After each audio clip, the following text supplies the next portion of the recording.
Good morning, good afternoon, and good night, wherever you're tuning in. We are Slava and Jonathan, bringing you the Side Quest podcast, where we talk about character development, stories, and all things that are world building. And we occasionally take side quests, because, frankly, that's how conversations work. Just as a reminder, this whole show is spoiler heavy. So sit back, tune in, and join us on this episode of Side Quest. Are you able to speak languages you previously didn't know? That's more thanks to Duolingo. All right, so yeah, I guess you're not possessed, which is good news for all of us. Nice. Good morning, Jonathan. Good afternoon, Slava and Zubair. We got another guest episode here on Side Quest. It's good to be here. Zubair, how you doing? I'm doing well. There's a storm going on here in North Carolina, where I'm talking with you guys from. So if you hear some thunder in the background, it's not any demonic activity, it's just a storm. Nice. I like it. Well, like we always like to do, what I like to do, I like to throw a few questions at our talking heads here. So what did you guys learn this week? Zubair, you want to go first? Yeah, sure. So I write for the National Catholic Register, and October 7th is going to be the Feast of Our Lady of the Rosary, which was actually, when it was first established, known as Our Lady of Victory, because it's on the anniversary of the Battle of Lepanto, which is a big naval engagement between the Ottoman fleet in 1571 and the fleet that made the Holy League, and that was from several countries: Spain, Venice, Papal States, Tuscany. The Christian fleet was outnumbered, but in the weeks and days leading up to the battle, Pope Pius V asked pretty much all the faithful throughout Europe to pray the rosary. And the Christians, actually, the Holy League, had a resounding victory. It's still heavy casualties, but pretty much annihilated the Ottoman fleet, put a stop to the threat that the Ottoman fleet had on the Italian peninsula to go further and further west and eventually capture Rome. Pope Pius V credited the rosary, praying of the rosary, with the victory and established that feast day. And now, to this day, on October 7th, it is the Feast of Our Lady of the Rosary. But I got to read all about the details about that. So I just want to ask one question, and then we'll throw it to Slava to ask him what he learned. But so basically, new feast days can be instituted based on events? I guess I don't understand. That's news to me. Yes. Huh. Okay, cool. And, we have new feast days every time there's a new canonized saint. When Mother Teresa was canonized, it's typically the day of her death, because that's the day where they return to the Lord. That's instituted as their feast day. Now, there's some that are celebrated much more widely than others, because there's a lot of saints we don't know a whole lot about, but they still have the feast day on this day or that day. But yeah, we get new feast days pretty regularly. Okay, cool. Slava, how about you? What did you learn this week? Well, I learned the significance of a battle called Lepanto in October of 1571. You're the most interesting man around, huh? Yeah.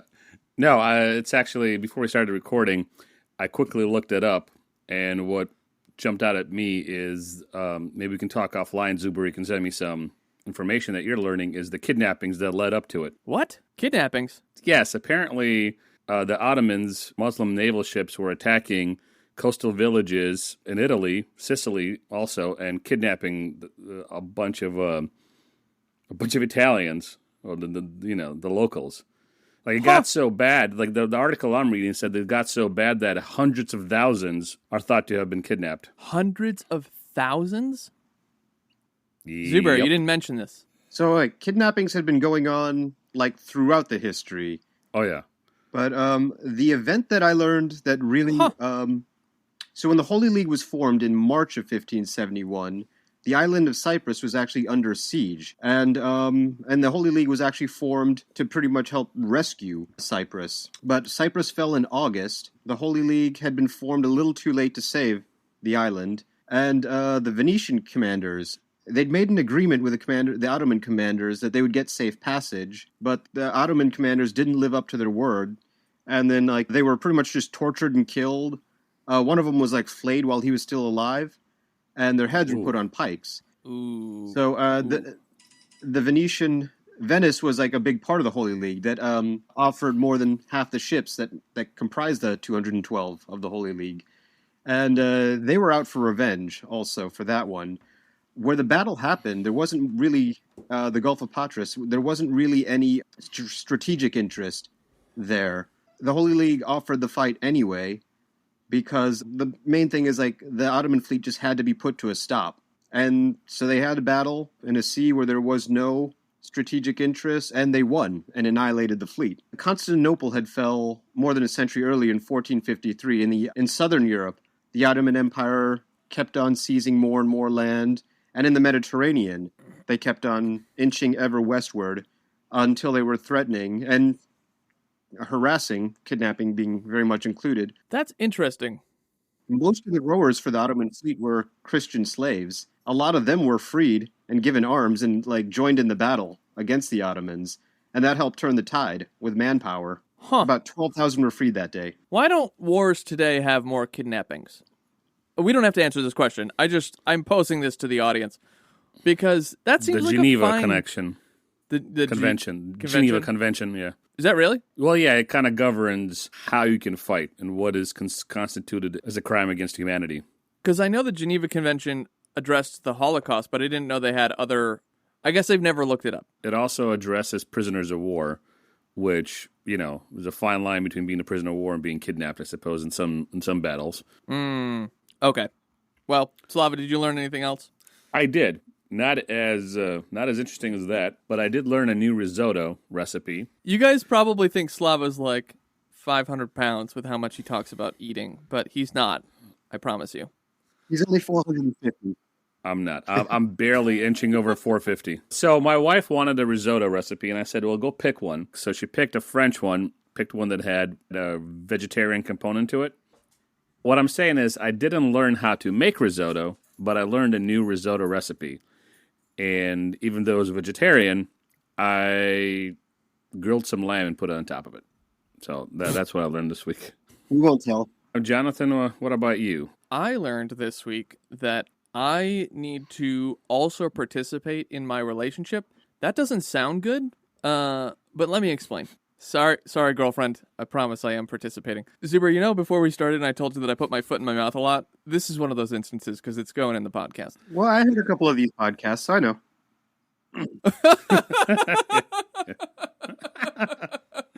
Excellent. Oh, man. So this unnamed, unknown woman that you hung out a couple of times. Yeah, my other girlfriend. Girlfriend. My girlfriend's Colombian, Mexican, and Jewish, and like a drop of Japanese. And so whenever we're like... I know. Shake your head at me. She's like an all-you-can-eat buffet. Nope. Okay. Is her name Sorry. Ford? She's like a fusion restaurant. If we're going to make fun of her with food references, don't call her fat. Call her a fusion recipe. Fusion recipe. Man, I'm possessed. I'm so glad this is the Exorcist episode because I'm possessed with a daemon, to quote the Greeks. I have to participate in my relationship. This is, man... All right, I'm just going to get through this. So my girlfriend's changing careers, and she's like going into a tech field now from the medical field, and I'm like helping organize her schedule and like helping her prioritize skills she needs to learn to become the best version of this job. And then I just got like started thinking about like, well, what areas in my life do I need to upgrade for my career to get to that next level of title and pay and whatever. That's what I've been learning about this week. That gets into another question that I wanted to ask. I know that we're joshing around here on the front end, but like what emotionally moved you this week is another question that I like to ask because I saw it on a YouTube video because I'm original like that. I will go first this time, and because it works well with the thing that I've been thinking about. I work at a small company, and I got feedback from my boss for my 1-year review that should have happened in February, and it's, October when this is airing. The feedback was great. It was super good. It puts me in line for a promotion and a pay increase, which is really awesome. I still have these moments of sobriety and like presentness. I don't know how else to say this, where I deeply appreciate the job that I have. I deeply appreciate the work I have the opportunity to do. I'm just very grateful for the opportunity to press forward in my career and see that my work pays off.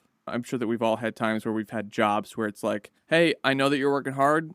Doesn't matter. I don't give a shit about you. Work harder. and like that's how you get treated at your job. So it's nice to be at a place where they appreciate the work, and it does emotionally move me when I think about it and sit back and go, yeah, it's a lot of work, but I like that I get to have some autonomy and get to be appreciated and things like that. And it emotionally moves me when I take a little bit of time to reflect on that. Slava, why don't you go, and then we'll have Zubair kick off the last one this time. Yeah, for sure. The thing that moved me, perturbed me slightly, was I got a package from Jonathan. It was a book. It was a marketing book by a guy we both follow and appreciate his work. And I looked at the name on the package, and it said Slava Side Quest. And I was thinking to myself, oh, that's kind of funny. Jonathan's being funny. And then like half an hour later, like in the cartoon, it came to me. I'm like, no, he's not. That bastard doesn't know to spell my last name. And so I sent him a bunch of passive-aggressive. At this point, I'm laughing about it. But still, I'm going to send him a bunch of passive-aggressive texts to which he doesn't respond, which I'm like, so either he's too busy or he doesn't understand what I'm talking about. Both. Uh-huh. And so about 20 minutes ago, as of this recording, I mentioned that to him. I'm like, hey, you couldn't have looked at LinkedIn to know how to spell my name or, I don't know, ask me? So that's what moved me emotionally. I know how to spell Zubair's last name more than I know how to spell whatever, letters you threw up against a wall for your last name. Yeah, well, my last name is from Polish, Ukrainian descent, so they have a lot of Z's and H's and other consonants. Were you guys originally Ukrainian, then the Poles kidnapped you and forced you to be, assimilate? Seems to be in line. Now that we're done with that, whatever that was. Zubair, what emotionally moved you this week? Hope it's not a downer, but I actually did go to a memorial service on Tuesday. So a lady, she was older, but she'd in a church fraternity. I'm a secular Franciscan, so within my fraternity, she had passed away, so brothers and sisters from the fraternity attended the funeral. At some point toward the end, her son offered some words about her. He himself was starting to get very emotional and starting to choke up.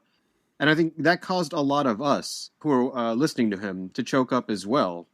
Because, you could feel the sincerity. That's the power of an effective speaker. It reminded me that I do have feelings after all. I'm sorry, I don't mean to laugh because it's a serious topic, but that's a real state of being. I think that the reason that we're friends is because we have similar, where it's like, sometimes I don't feel like I have feelings.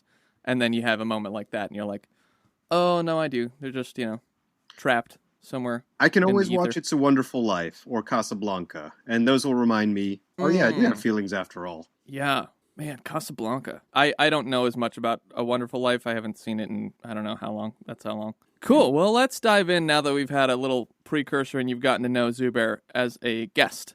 First off, take a moment and hit subscribe on SideQuest, our fellow adventurers, and make sure that you never miss going off on the rails with us on another SideQuest. Slava, what are we talking about? Give us a summary. All right.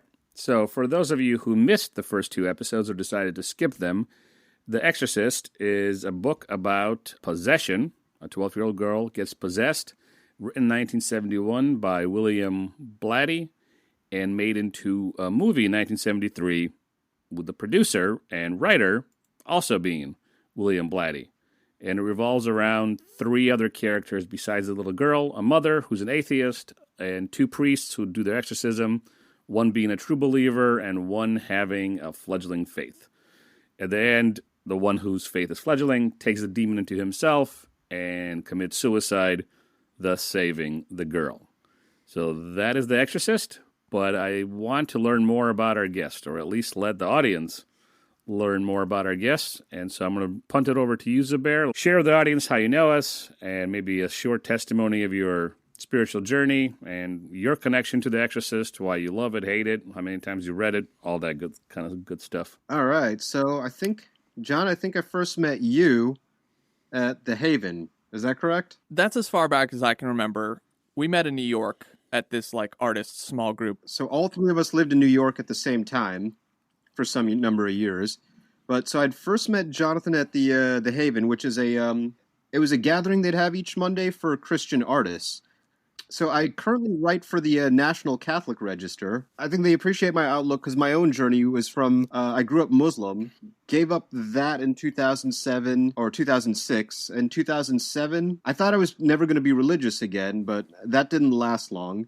And I started really paying attention in 2007 what Christ may have to say. And in June 2007, I was baptized, and that's how I started going to the Haven, that I met Jonathan. As I learned more and more about Christianity, I began gravitating more and more toward the Catholic outlook. I was confirmed in the Catholic Church in 2012. Now, I'd mentioned earlier that I write for the National Catholic Register, and I've been blogging for a good number of years, and Slava might not realize this, but he was actually intrinsical for my career as a blogger. So at some point in 2015, Wow. me and some friends, we went to the Cigar Inn, that cigar lounge on 54th Street, and Yeah. we happened to bump Yeah. into Slava there. And then, Slava, you'd mentioned that you write for the Philos Project. And at that point, I'd only had like one little blog gig for Busted Halo, but nothing regular. And then you'd mentioned to me, it's like, you should submit something. I think they really might like what you have to say. And sure enough, I did submit something. I mentioned that I knew you. I'd actually published a good number of articles. Those articles for the Philos Project are no longer around, but I was able to use that portfolio to help get my next gig, which eventually helped set up a meeting, because one of my articles is about G.K. Chesterton, with the Chesterton Society, that I've actually been published in a book, and from that book I've been able to use that to pretty much introduce myself. I'm not just like some Joe Schmo calling you cold. Slava, you were very, very crucial for that. Just that happenstance cool. meeting at the Cigar Lounge in 2015. I remember that meeting. Yeah. That's yeah. a fun moment, you guys. That is a fun moment. Wow. That's really cool. That is a really cool. It's funny. This seems to happen a lot, I guess, especially if like in any kind of artistic endeavor, where it's like you can try and it goes nowhere, but then you can all of a sudden be in the right place at the right time, and without even thinking about a career or anything like that. And then you just have that meeting, which actually opens up doors. That would be a really interesting podcast topic. Not like a single episode, but a series of podcasts of like, tell us about a time, and we don't have to fully dive into this because I do want to talk about The Exorcist, because I think Zubair has some more interesting things to share with us from his Catholic point of view. But a podcast about moments of fate in your life, right? Like these defining moments. I think fate sounds better because I'm still a sucker for the Greeks and the Romans, but defining moments would be a fine name for a podcast as well. Anyway, all these podcast ideas for all you listeners out there. Well, we patented already, stupid jokes for stupid people. Nobody can steal that anymore. Zubair, you're welcome to join us on that one too, but your sensibilities might be more intelligent than ours are. You want a stupid joke for stupid people? It's really simple. All you have to say is that's what she said at the opportune moment. That's the degradation of our society and ourselves. That's what she said. You should have said that earlier when I was putting my foot in my mouth about my girlfriend. And it's like, well, she might have said that. I'll tell you later. Off air, I'll tell you. But anyway, let's get back to it. Zubair, earlier this week we were on the text thread together, and you were telling us that there are actually some other books about exorcism that were released before The Exorcist ever even came to be. And I'd love to hear about some of those and how you found them and how you discovered this topic. And maybe it was just reading The Exorcist, but like give us a little bit of context on those books and that as well. So yeah, I guess my introduction to the topic would be the film, The Exorcist, as it would be for many, many people, because that film is still, when you adjust it for inflation, far and away biggest box office hit for R-rated film. Oh wow, that's news to me. I didn't know that. Sorry. Keep going. But I've read other books on the topic. If you want to go to some of the earliest material on the topic, you can actually read the New Testament. One of the books I would like to talk about is G.K. Chesterton's The Everlasting Man. It's not about exorcism, but he mentions how often this idea of like gentle and kind Jesus, is often like kind of portrayed. If you actually give the New Testament a full reading, you realize there's a lot more than just gentle Jesus. Jesus as the exorcist, and there's several instances of that throughout the New Testament, as well as the apostles acting as exorcists, exists. And it's like, there's much more to it than when we try to pigeonhole. So, okay, G.K. Chesterton talks about it a little bit in his book, The Everlasting Man, as like, we often see Jesus as gentle and meek and kind, and it's popular in culture not to portray him as much more than that. But his works as an exorcist, which we see throughout the Gospels, kind of show that there's much more to his character. He had the fullest character, could imagine, and it shows us much more than what we like to acknowledge when we pigeonhole him. Now, that's talking about the New Testament. That's a 2,000-year-old work. In recent years, there have been more and more books on the topic of exorcism. The Exorcist, even though it was published after Vatican II, and there's like a lot of traditional Catholics today who say everything went wrong with the Catholic Church at Vatican II, the topic of exorcism has actually grown and grown, largely thanks to the book and the film. But there was a book that actually predates The Exorcist by about 9 years. It's The Case Against Satan, written by Ray Russell. He was not a religious person at all. He was actually an editor for Playboy magazine. It's a very similar story. And I wonder if that had actually influenced William Peter Blatty himself, because it was published in 1962, so 9 years before The Exorcist was. It's a very similar story about a girl who gets possessed. Father tells the priest that she's acting strangely. Sure enough, she starts using a lot of profanity, getting naked at some point in front of a priest. And they realize that they have to actually perform an exorcism. It has a very, very long intro sentence, which I actually just love and got me hooked right away. Do we even have time for me to read this whole sentence? Because it's a long sentence. Yeah. Yeah, read it. Give it a read. Perhaps because God has become a nodding Santa Claus with twinkling eyes and a spun glass beard, or because television spot announcements coo us into worship, or because posters painted by airbrush smoothies and written by slogansmiths assure us that the family that prays together stays together, or because religion has become an unnatural thing of all light and no shadow, a pious bonbon so nice, so sweet, so soporifically bland, that a Karl Marx can call it the opium of the people, not without injustice, or because dread, blood, awe, the sense of primal forces and the element of terror, without which there can be no great love, great art, great faith, have been slowly and systematically subtracted from religion, perhaps for all or some of these reasons, but more likely, for reasons we are not equipped to understand, a priest of the Roman Catholic Church was put on trial one harrowing weekend in the second half of the 20th century. It's quite the sentence. It is. Yep. Yeah, it is quite the sentence. Yep. And that got me hooked right away. And this was a book I just actually couldn't put down. But there's another book I'd like to share. It's not fictional. It's about a very important exorcist priest of recent years, and it's his recollection. It's called An Exorcist Tells His... How recent? So this is Father Gabriel Amorth. He passed away in 2016 or 17. Oh, so modern. Yeah. He was a chief exorcist for the Vatican for a few decades, and he actually brought the awareness of the need for this ministry to the public. He did a lot to bring that awareness for all of us. William Friedkin actually directed a documentary following him. This was decades after The Exorcist, but they actually got the Exorcist director to direct yet another about a real-life exorcist. If you've seen the movie The Pope's Exorcist, starring Russell Crowe actually plays Father Gabriel Amorth. Although the film was very, very fictional. Honestly, I thought it was a bit cheesy. But his writings on the topic are also very important as well. Why is that? Because he speaks from the experience of a real life and a very expert exorcist, and just what he's done to promote the awareness. Where there's currently an institute, Slava, I'm sure you've come across this, in Rome, that does training for exorcists at the Vatican. That's right. And that was... What? Yep. So I can go No, to Rome. you'd have to be a priest appointed to go. So a bishop of a particular area, he's the de facto exorcist, and he can appoint other priests to be exorcists.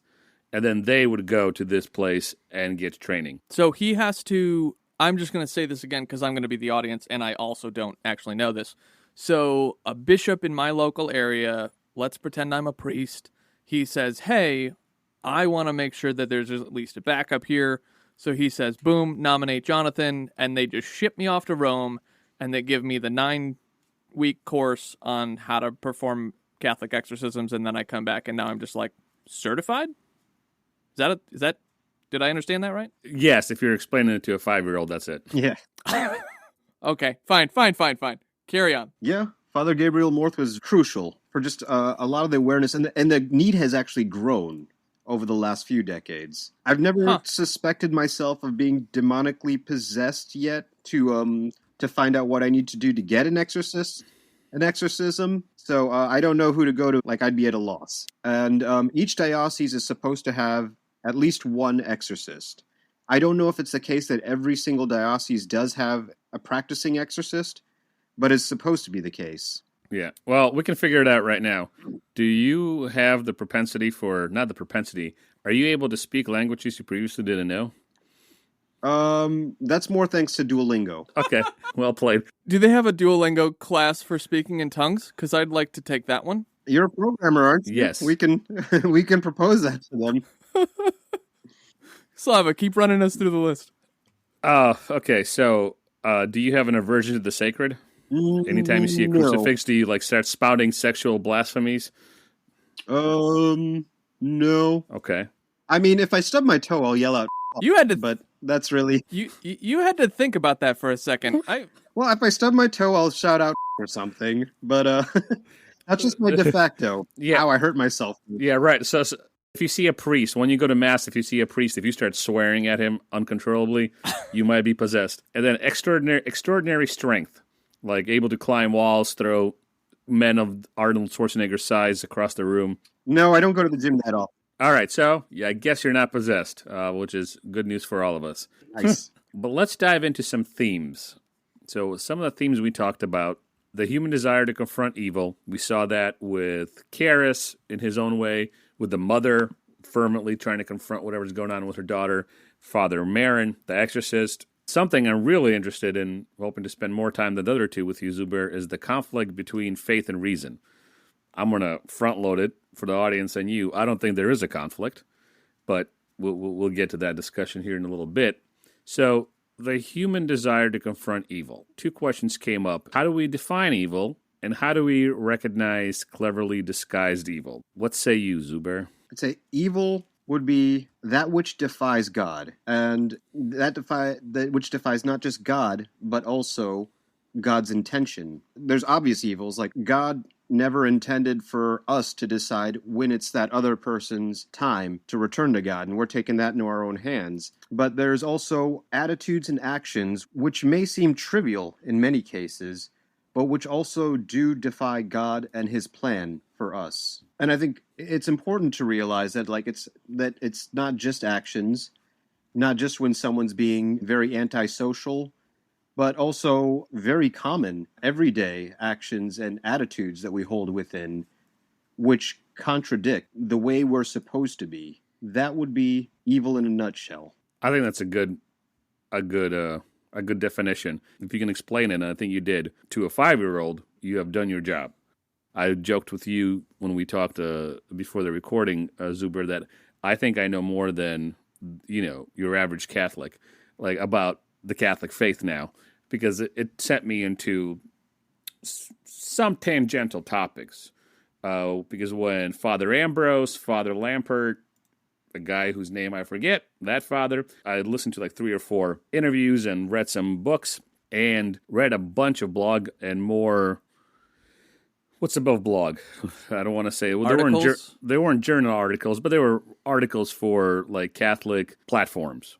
Anyway, one of the things that at least 2 of the priests said, that what the psychology behind the possession, the point for the demon specifically, is to make you hate God, rebel against God, and to slowly or fastly send you into despair. But mostly is to make you rebel against God. It's to repeat the first rebellion in the garden. And the possession is just a heightened way of doing that. I found that fascinating. And I've mentioned this on a couple of podcasts. Something that the Catholics just knock out of the park and leave the Protestants behind is anthropology. Understanding evil, you have to understand man and his propensity towards it. So moving on. How do we recognize cleverly disguised evil? Because we know murder is bad. We know lying and profiting off of kidnapped people. We talked about slavery just a little bit ago and kidnapping. But how do we recognize something that's evil, but it's cleverly disguised? What do you think, Zubair? I think the first place to look for cleverly disguised evil, you may be able to recognize it. Taking a good look at yourself and recognizing how evil influences your own thoughts and your own actions. Because something is common or not illegal doesn't mean it's not evil. We are all kind of prone to committing evil deeds, holding attitudes that are very contrary to God's plan for us. A good faith journey will help you take that inward look at yourself to acknowledge it. It's not easy to just get rid of it. And if you think that you have the power to get rid of it, you're kidding yourself. But it is crucial to always acknowledge it and to recognize it within yourself. When I go to confession, that's the time. I've overheard priests complain that, a lot of times during confession, people will really just be talking about other people's sins with very little self-awareness. So I'm overhearing that has always been a reminder for myself. It's okay, this is not any time for me to think about what other people have done. This is for my time to admit what I've done wrong. And recognizing cleverly disguised evil becomes much easier when you recognize the cleverly disguised evil within your own heart. I think that's a really profound answer, Zubair, but it does stand on the presupposition that man is created corrupt and evil, and in Christianity we would say that all men are born into sin. So how do we tell someone who is not of the faith? And I don't want to necessarily go down too big of a rabbit hole theologically, because this is a podcast about stories and books, but how do we have this conversation of recognizing cleverly disguised evil for those who have no faith, whether they're atheists or non-Christian or what have you? And maybe not having faith is the wrong way to say that, but you know what I mean.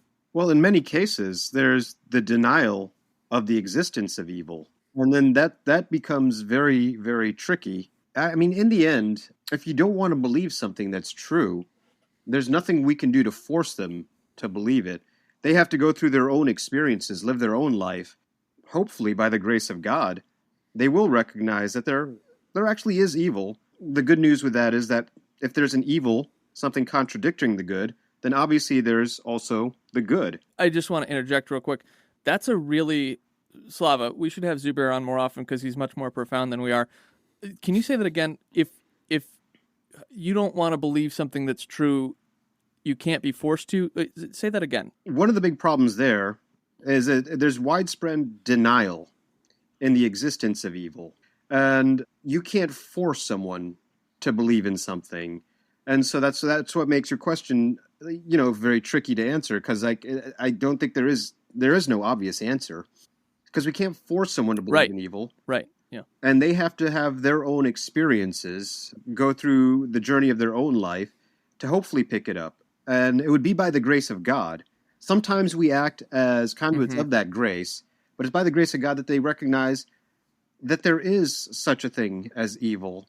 And that's the bad part. The good part is, if there is the contradiction of good, that also means there's the goodness that it contradicts. They both exist and are both realities.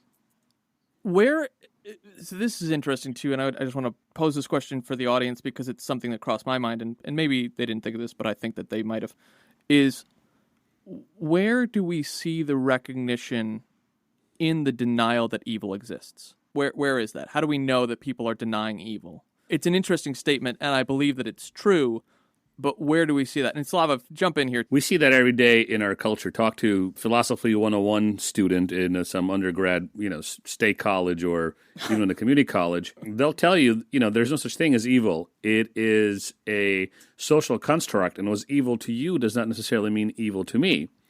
And I've heard this said about the Holocaust, and this guy, the specific guy was talking. Holy shit. This specific person said, yeah, I think the Holocaust is bad, but that's because of my culture. The Germans didn't think, or the Nazis didn't think the Holocaust was bad, and that's why they did it. And that proves to us that there's no such thing as evil, and it's all relative. And this is the mantra of our age.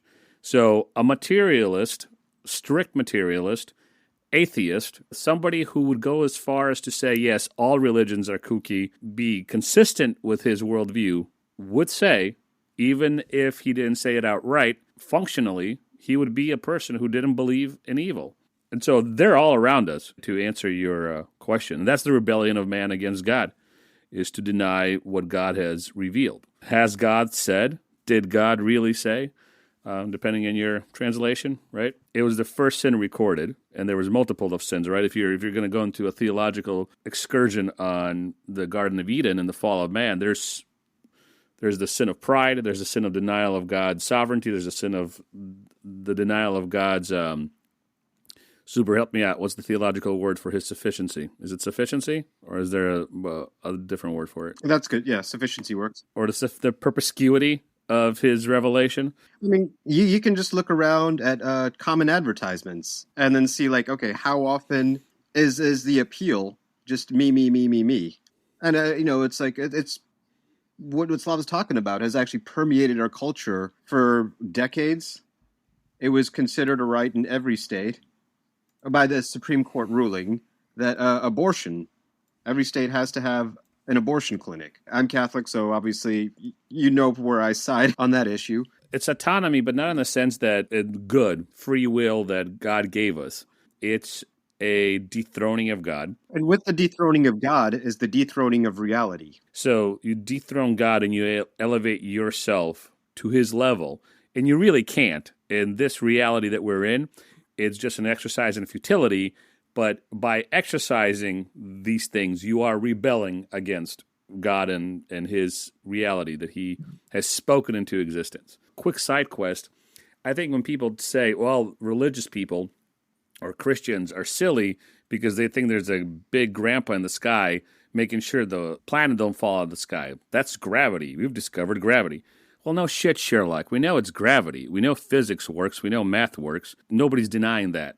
No thinking Christian is denying that. And I'm sure there's plenty of inarticulate Christians who have said the stupidest things to make the rest of us look like complete nincompoops.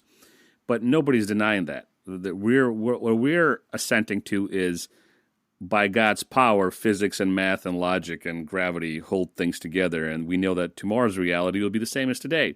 Zubair won't be purple tomorrow. Jonathan won't be a woman. I won't turn into a newt. And gravity will still exist.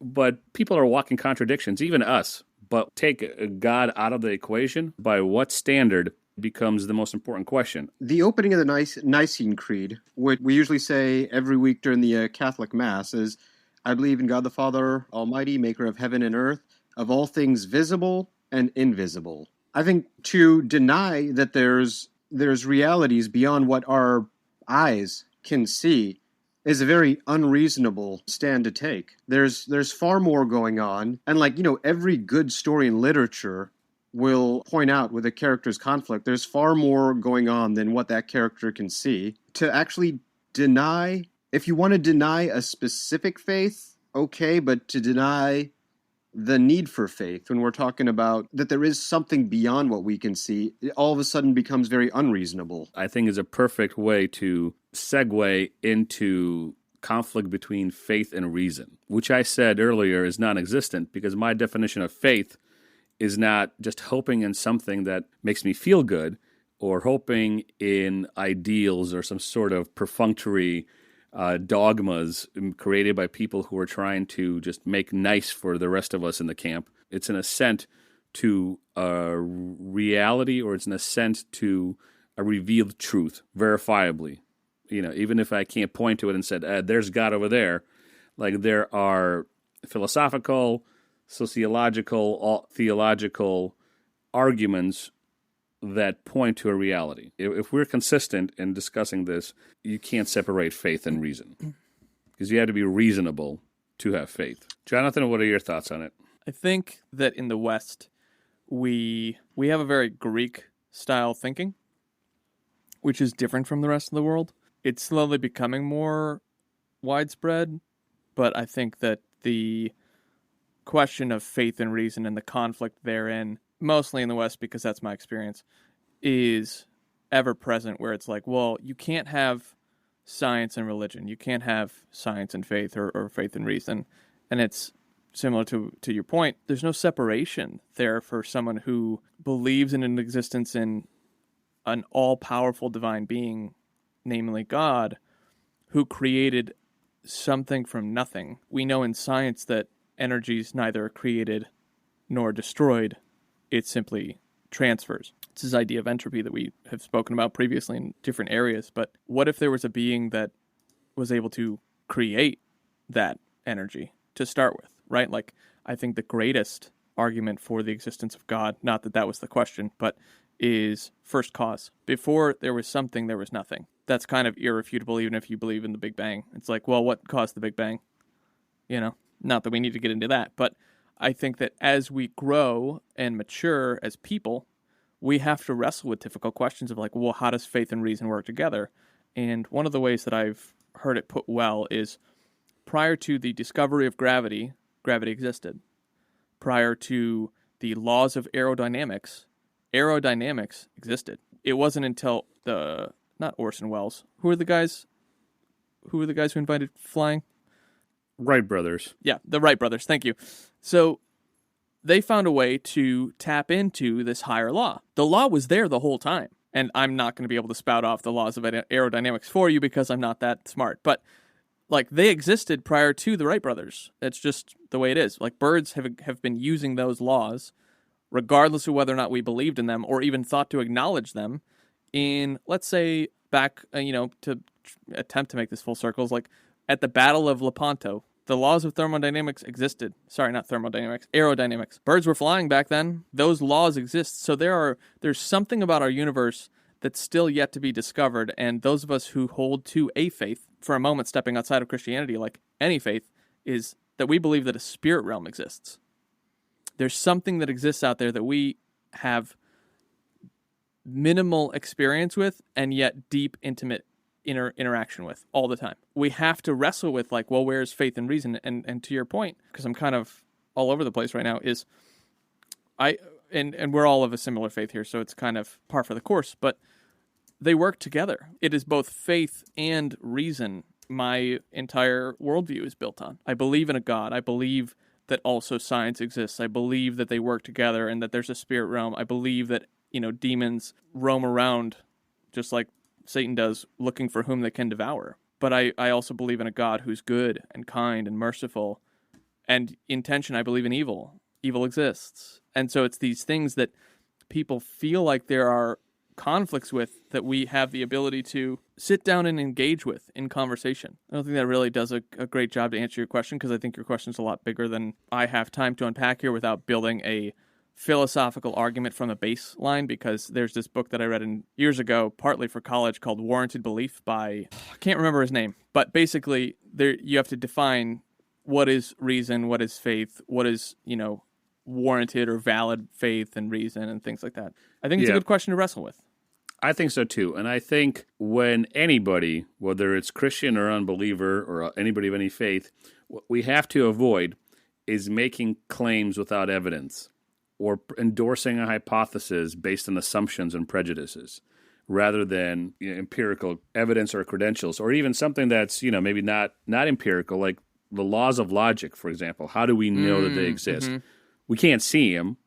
Like, they're immaterial. There's certain things that are immaterial, and then the materialist will deny the existence of an immaterial world while using immaterial things. One of the things I often look to with this topic is specifically about miracles. And like I mentioned earlier, there is a huge investigation for any alleged miracle in the Catholic Church. It is difficult to actually get in a miracle that is approved, meaning like fully affirmed that this unexplainable phenomenon happened. But when they do, there's often the case where it's like, okay, the standard of reason that the materialist may put forward cannot explain this phenomenon, this event. One of my favorites is the tilma of Our Lady of Guadalupe. So there was an image that miraculously appeared before St. Juan Diego, an area that's now Mexico City, back in the 1530s. This is on a material, like a cactus-based material, that was supposed to have dissolved within the decade.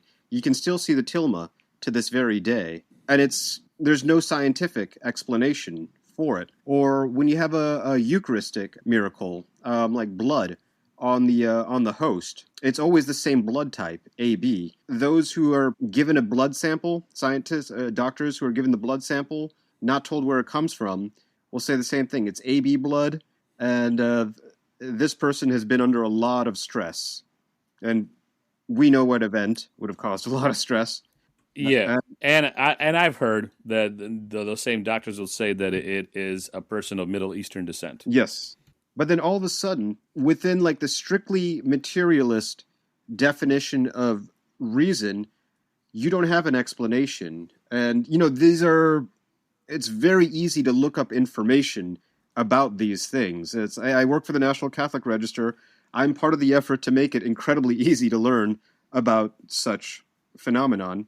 You guys went over this theme over and over again with Chris's own journey. What happens when you encounter this does not fit into your worldview? And the answer is, in her case, and I think it's very common, you just go on. Just pretend it doesn't exist. Sweep it under the rug. Forget about it. But there comes a time when that strict definition of reason is no longer adequate, and then faith is what you need to actually complete reason. I agree with you. I would put an asterisk to that only in this sense, that faith, not oftentimes, all the time, that faith given to you by the grace of God is an assent to an existing reality. It's not like belief. Yes, it's a belief in the hope we have in things yet not seen, but that's because of all the other evidence that we have, concrete evidence that we have for the other things that God has done and his existence, that we can now hope in resurrection or a second coming. We have these hopes and things unseen. That's part of the faith. But faith itself, and for our context here in this podcast, this episode, it's an assent to realities that are verifiable. It's not just, I have faith and it makes me feel better. That's not Christianity. That's folk religion. That's folk Christianity. Mm-hmm. Might as well, read a horoscope and rub a crystal on your face. Oh my gosh.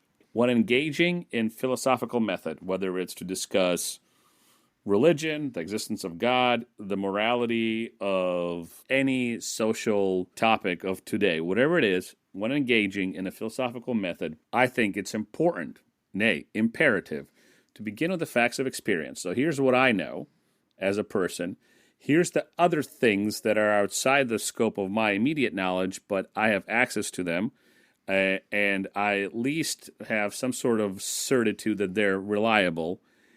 And then things that I don't know, go and explore other viewpoints, and then organize these things into a non-contradictory layout. And then you start to analyze this data before you.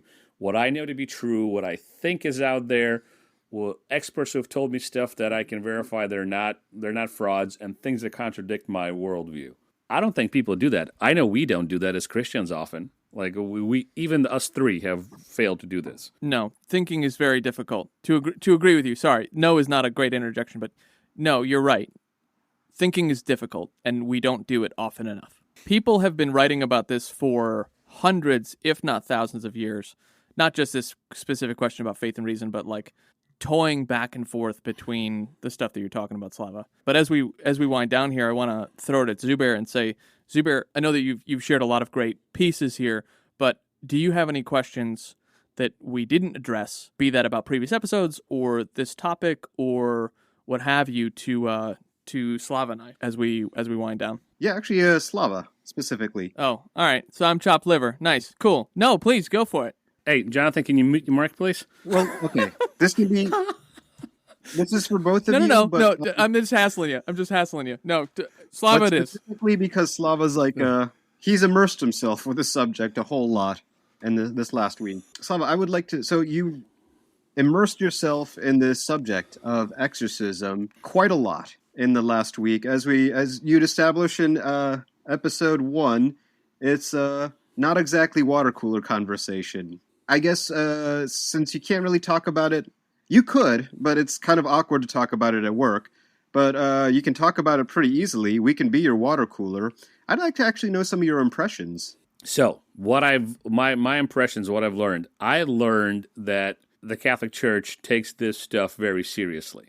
Not that I came into it thinking it wouldn't, but the amount of effort that goes in to determine whether a person is truly suffering from a possession instead of oppression or obsession, or if there's an infestation in the house, but a true possession, the amount of effort it takes to determine if it's a real thing, with the primary thrust of those efforts being the care of the victim or the alleged victim, was fascinating because there was a lot more to it than I ever imagined.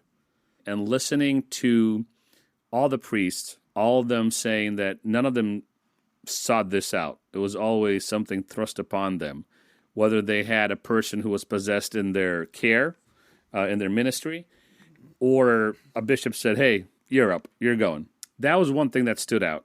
And after that, and I don't know why it surprised me, it shouldn't have, because I'm not like a rabid anti-Catholic, but it's what stood out to me is how often these priests would reference as Christ as the one who does all the work, and they are just emissaries. They are secondary causes of anything that happens. And then the third, if I'm going to give you three things, the third thing is how rare possessions of the level that is portrayed in The Exorcist, how rare they truly are. Now, again, I didn't think there were like 30% of all exorcisms. I'm skeptical when it comes to stories about the supernatural because I know it's either people don't know what they're talking about, and I'm pretty aware there's a lot of fraud out there too. So I didn't think it was like, okay, this has to be, 30% of exorcism is just like Reagan in the movie. But I never thought it'd be like 1% or 2%. Maybe 11, maybe 9. So those three things really stood out to me. Have you noticed that any friends or coworkers approach you differently once they learn that you're open to believing in the reality of possession? I'll give one example for myself. I bartend part-time, and one of our regulars, we were just talking about politics stuff, and he said he wanted to say something, but he was reluctant to tell it to me. He ended up saying it. He had enough drinks in him where he's willing to say it, even though it's clear he's worried that I'm going to think he's stupid. But he says, the devil has quite a lot of influence. And the thing is, it's okay, it's pretty clear that I'm a Catholic. That's no secret by any means. For him, there's skepticism of whether that faith went as far as being open to believing in that. And the answer is yes, very much so. I don't think that's stupid at all. But he was clearly concerned that I would think he was stupid. That stood out right away. His reluctance had to take a few drinks for him to say even that much and turn red in the face. I haven't noticed anything like that in my life. I've had some friends that have dropped off. When I became Christian, they dropped off, really quickly, which was for the best because our lifestyle wasn't conducive to anything productive, forget religious or, holy. What I've noticed in my life consistently was people come to me almost like a confessional booth, right? Almost as to a priest. I've met many people, strangers and acquaintances, and sometimes friends, but mostly strangers and acquaintances, who open up to me about spiritual stuff, sin issues, or they perceive might be sin issues, sometimes it is, and even spiritual, supernatural questions. I found myself being a magnet for people like that. And it's not like every day or anything consistent, but it's definitely, a blimp on the screen where I notice it. Sometimes it's out of this world, no pun intended. And sometimes it's, if you're a seminarian and you've studied this and you believe in this, well, what about this thing? I've experienced that. Interesting stuff, gentlemen. Interesting stuff. We are at time pretty much here. So, Zubair, I want to thank you for joining us today, and we would love to have you on again. Thanks for having me. It's good to catch up with you guys and talk all about exorcisms. Yes, a classic Saturday afternoon conversation. Before we go, be sure to hit that subscribe button and make sure that you're following us for all of the side quests that come up, from exorcisms to Stormlight Archives to ecologists forming planets, whatever the case may be. Be sure to be here for the roadside picnic. Yeah, killer clowns too. That is our side quest, and we expect and hope that Zubair will join us again for another side quest sometime in the near future. I hope to be back on soon. And when you say killer clowns, do you mean the Joker or it? It. Okay, that's what I figured. Yeah. Hey, a profound thought just came into my head. We are planning on reading it, and since that was one of the things that came to you, maybe the three of us can reread it. Well, Jonathan will be first time. Yeah, I've never read it. I've actually never read that one before. Okay. Well, for me, it as just like The Exorcist for a different reason. It stuck with me because I read it as a kid. I loved Stephen King as a kid. I still like Stephen King, and it was it was one of those books that just stuck with me. So I'll reread it once or twice every couple of years. Well, I'll reread it, and so maybe that can be a way Zubair can come back. We'll read it. Love it. Because it also talks about evil, and it's a very spiritual book. That's the great thing Really? about horror. And I think why there's actually much appeal for it is that, like, there is the acknowledgement that there is evil.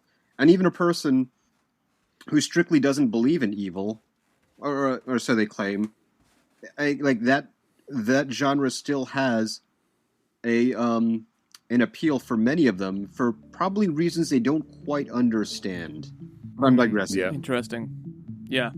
No, that's good, though. I'm glad that we've got something on the schedule to get Zubair back on here. That'll be fun.